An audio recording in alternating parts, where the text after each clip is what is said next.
There are several things that should not be done in life, boys and girls. Actors will tell you, for instance, that you should never work with children or animals. A popular British maxim is, never talk about religion or politics. And another more universal mantra says, never eat the yellow snow. These are all very wise and very important pieces of advice. Motorcyclists might well say, never talk about electronic rider aids. If you saw my IMU video, you will note that it's one of the least viewed videos I've made, and yet it is one that has spawned the most horrible comments, even abuse and aggression. It boils down to Luddites versus technophiles. Unfortunately though, this argument plays out on the internet, which means people seem to believe that they're free to be abusive. It's horrendous. But to me, the whole area of rider aids is fascinating. When I was looking into it, I was stunned to see how an IMU works. I was interested to see how the radar technologies are working. And the daddy here is Bosch. Bosch are wonderful. What they are doing with advanced rider systems is superb.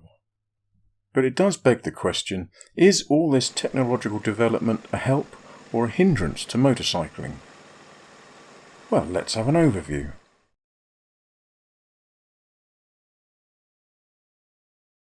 Let's go back to 1894. Hildebrand and Wolfmuller produced what is generally recognised to be the world's first production motorcycle. They sold perhaps 2,000 units. This rather monstrous looking device was direct drive. There's no clutch and no gearbox, and in fact for this particular bike, the conrods were connected directly to the back wheel. To me, it looks like a bit of a steam train arrangement, very odd. But if we move on 20 years, by now there are thousands of manufacturers of motorcycles and cars. By 1912, Triumph had released the Model A. The features of the Model A include ignition advance and retard, which is operated by 2 foot levers. So uphill, the engine's running slowly, you're going to retard the ignition. And as you get to the top of the hill, you start going down the other side, the engine runs fast again, so you advance the ignition. And once you get on the flat, well, you just have to learn with the experience where the ignition timing needs to be. The Model A also sported an oil tank in front of the petrol tank. It was operated by a hand pump that pumped oil directly into the engine. All bikes operated like this back then. Plunger on the tank was used in what was known as a total loss oil system. The rider squirted oil into the engine every now and again, and gradually it soaked through the engine and literally dripped out the bottom. But the improvements between 1894 and 1912 were significant. The Model A, for instance, came in 4 variants. It had 2 TT race bike versions and 2 road bike versions. The top of the range free engine model came with a clutch in the rear hub. It was the first Triumph to be offered with a clutch as standard. If we move on another 20 odd years, by 1936 for instance, the fabled Model E or Knucklehead. This was the first Harley-Davidson that had a built-in recirculating oil system. No more hand pumping of the oil here because an internal oil pump was fitted as standard. 20 years later, and by the mid-1950s, manual ignition advance had been replaced by an automatic mechanical advance system. In the distributor there are 2 weights, and they spin round a small shaft with the engine, so the faster the engine runs, the faster the distributor shaft rotates. As the distributor shaft rotates faster, the 2 weights are gradually drawn outwards by centrifugal force.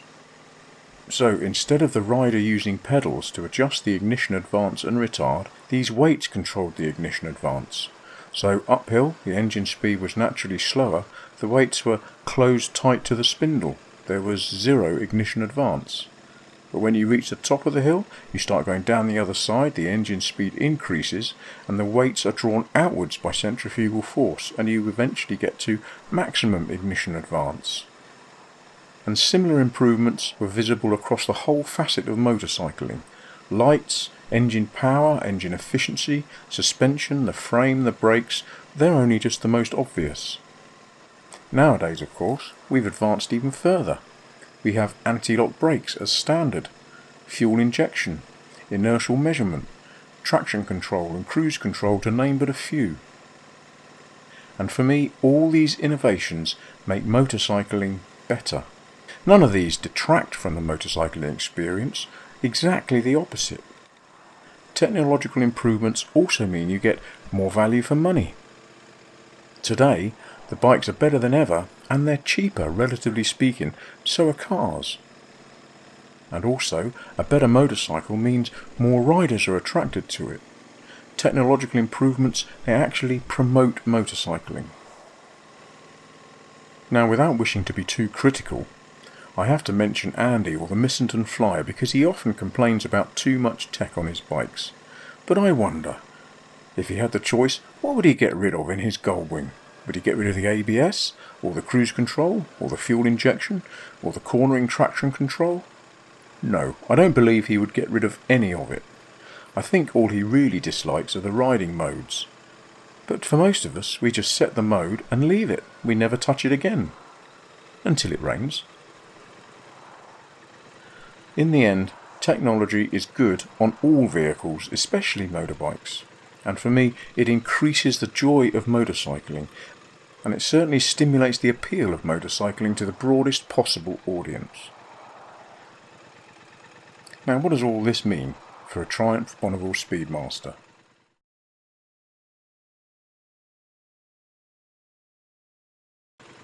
My Speedmaster is a 2022 model. It comes with fuel injection, dual channel ABS, so the front and the rear wheel have ABS control. There's traction control, cruise control, a torque assist clutch which apparently reduces rider fatigue. There are 2 rider modes, road and rain. And in 2021, apparently, this was enhanced to adjust both the throttle response and traction control settings, according to the features and benefits video. And it also comes with an engine immobiliser incorporated into the key. Now the ECU, or the engine control unit, it controls all these things, not the torque assist clutch. As far as I understand it, that's a purely mechanical system, but it controls all the other things. For instance, the ignition advance and retard, it's not set by the rider using foot levers, which must have been very difficult while you're riding, and it doesn't require mechanical weights, but the engine computer, the ECU, it works it all out for us. And this is why I got a Speedmaster. It has the best electronic suite available on a cruiser for £12,000. But in my IMU video that focuses on rider aids, I emphasise that many bikes have an IMU in addition to an ECU. The IMU, or the inertial measurement unit, it sort of feels the bike's movement. It kind of understands the difference between forward travel and even the slightest sideways skid, for instance. In 2017, Triumph equipped the Tiger 1200 and some of the Speed Triples with an IMU. In 2019, the new Rocket 3 and the Scrambler 1200 XE got their IMU. By 2020, most of the Tiger 900s also had one, and in 2023, all the Street Triples were equipped with an IMU. So I want an IMU on my Speedmaster. The first and most obvious objection is it's too expensive. Well, actually it's not that expensive. For instance, the Tiger 900 GT costs £12,195. It has an IMU. The Speedmaster is £12,955, so there's about £800 difference. But even some of the cheap Chinese manufacturers, like CF Moto, they offer their 800cc bike with an IMU, although that is the basis of a KTM 790. Now there are obvious complications to putting an IMU on a bike that doesn't have one. I asked, in fact, at Dealer X, and they said a flat no. Interestingly, I also asked at Riders, the Harley-Davidson dealer in Bridgewater. They said it might be possible to put RDRS on a Sportster, but it would be constantly throwing up error codes. This was hugely interesting because it did insinuate that it was physically possible. Now, for the Speedmaster, well, it's a little different. For instance, the Scrambler 1200 XE, which costs £13,695, it has exactly the same engine as the Speedmaster, Granted, it has a different ECU, but nevertheless, the engine architecture, it's the same. Triumph say, the Scrambler 1200 XE features cornering ABS and cornering traction control which adapts to any lean angle. These features are managed by the Inertial Measurement Unit, or IMU, which is made by Continental.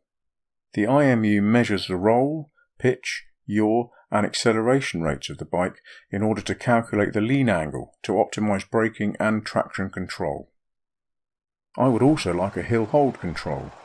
This means that when you're on an incline, you can hold the brake and the brake will stay on even when you take your hand off. And I'd also like a slipper clutch, so that when I clumsily change down gears too fast, I don't lock the back wheel. Sadly though, these features aren't available on any Triumph. I'd also like a tyre pressure monitoring system. This is in fact available from Triumph. It cost about £250 and the system works on Bonneville Street Twins, but not on the T100s or the T120s or the Speedmasters or the Bobber. More's the pity. In my IMU video, I make a clear distinction between the specific IMU control systems like ABS and traction control and so on, and other systems that are radar controlled like blind spot detection and adaptive cruise control. Now I thought that these were the only two flavours available, IMU and radar control, and I thought that they were all factory fitted and that they were only available on the very big expensive bikes like Goldwings and K1600s and Harley Glides and so on. But to my surprise, there are aftermarket options available and they're generally universal. The two that took my eye are the Innov System, a British company who offer the Third Eye motorcycle radar and blind spot system. It actually only has one rear-facing radar, but it does look amazing and it only costs £260. If I had a bit more money, there's Ride Vision who make the Ride Vision 2, and astonishingly, this is a camera-based system. It is in fact more expensive. It's listed at $600 American. I don't know what that would be in pounds, but it has forward and rear facing cameras and the system looks absolutely superb. The manufacturers actually sent a system to Moto Bob to do a review video. Well worth a look. Now radar or visual based systems, well, they never occurred to me when I was buying my Speedmaster. And even if they had, I would have assumed they'd be too expensive and they're all made of unobtainium. Financially, I thought they'd be just too excessive. But when I'm barrelling down the motorway on my bike, I see lots of cars nowadays with little red lights on their wing mirrors. These are their own blind spot detection systems. I don't know if they're radar based or camera based, but it doesn't really matter. I see them more and more and I am incredibly reassured by them. I recognise that they're protecting not just the driver, but also me. And having seen them more and more, I can attest to the fact that they are incredibly effective. So what are we going to conclude from all this malarkey? Well, first, technological progress is inevitable. There's not really much point in criticising or whinging about it, we just have to accept it. It's part of the human condition, generally positive at that. But if you really do hate technology on motorcycles, simply buy one without it. Cumulatively, there must be millions of options. As I've said many times before, it's easy to avoid the technology if you want to. But for me, the technology is benefiting motorcycles and the riders. To me, it makes the ride more enjoyable.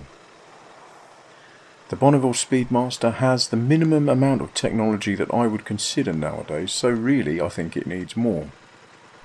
And although I've been told it's impossible to add IMU to the Speedmaster, for instance, I think it is possible, especially if you're going to start from the Scrambler because it uses the same engine.